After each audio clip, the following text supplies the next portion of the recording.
Hey guys, Ty here, bringing you another Call of Duty Ghost video. This one is about the storyline and the campaign mode, and I managed to pick out loads of different pieces of information from interviews that I've seen and from the trailers and things like that. Just brought it all together in one video, which is this one, of course. So yeah, some parts have taken a little bit of digging around, so if you could hit that like button, then it'd be really appreciated for all this effort. I also uploaded a load of really cool videos recently about the multiplayer, the maps, things like that, so make sure you check them out on my channel. But jumping straight into the video and the information about the story mode. And before I start, let me just say there are no spoilers in this at all. I'm not going to be revealing the end of the storyline because nobody has a clue how it ends at the minute.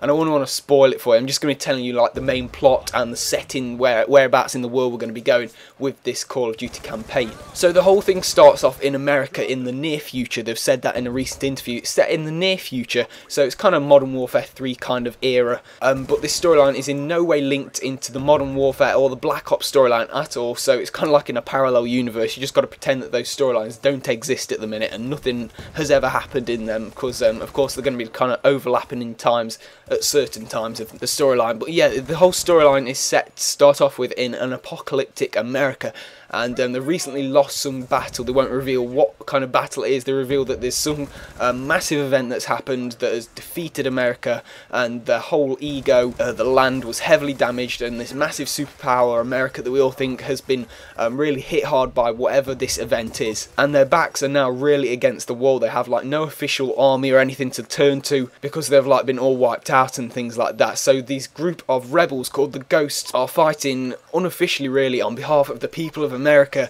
as some kind of salvation, something to bring better good to the country basically. And they've been around for 15-20 years up until the point when we start the storyline, because we start the storyline with this guy and his brother. They don't reveal who these characters are as children, and that it's set in this apocalyptic America, and they grow up in this America. You must see some kind of like cinematic trailery kind of thing, showing them growing up in this apocalyptic America, which is all ruined, and they seek inspiration from this Ghost Squad, which has been doing tasks kind of behind the lines, trying to defeat the enemies unofficially for quite a while. And when these two guys have grown up in about 15-20 years time, they actually come across this Ghost Squad accidentally, I think, and they join the Ghost Squad, and that is where the whole storyline starts. Now this Ghost Squad work totally anonymously. Nobody knows who they are. Nobody officially knows who they are. The people of America don't really know who they are. They just know them as some kind of symbol of hope, as some anonymous saviours trying to defeat the enemy from the inside out.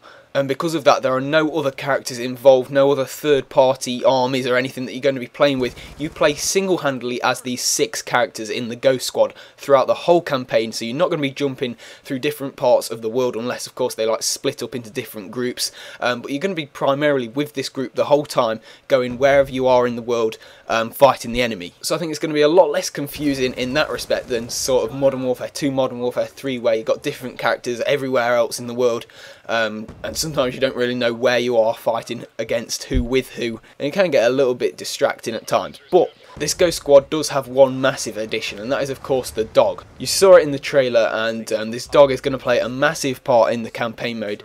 Do not know what it's going to be doing at the minute. We know it can, of course, like sniff out explosives and enemies around you, and it protects you, of course. But you're not knowing exactly what it's going to be doing in the storyline itself. But it's been made to have a real part in this storyline, and it's going to be an animal that you actually really do care for, because in some of the previous games, you know, you had dogs, and you just kind of use them and then forget them. This guy's going to be with you throughout the whole storyline, and it's going to really, really help you out. And along with the characters, they've made it so that you really do care for the characters. You know, that tightly knit bunch of people, because there's only 6 people in this squad, and they've said it themselves. They've made it so that you're emotionally attached to these characters and the dog, and you really, really don't want anything to happen to any of them. And my God, if that dog dies, there's going to be some serious tears shed around this place, because that's just how they've set it up. You know, they want you to care about the dog, they want you to care about the characters, and the storyline's going to make sure that you do care about them. So, you know, I'm really pumped to play this storyline, because I think it really could be the best one so far, and I do like playing the storyline. A lot of people don't, but I like playing the storyline so that you know where you are for the multiplayer, if you get what I mean. But yeah, that is all the stuff that I've found out so far. I've got a lot of videos in the pipeline coming up in the next day or so, so make sure you're tuned in for them. If you're not subscribed already, then you are missing out, so make sure you do subscribe. Thank you very much for watching, guys. A quick like's really appreciated, and I hope you all have a great day.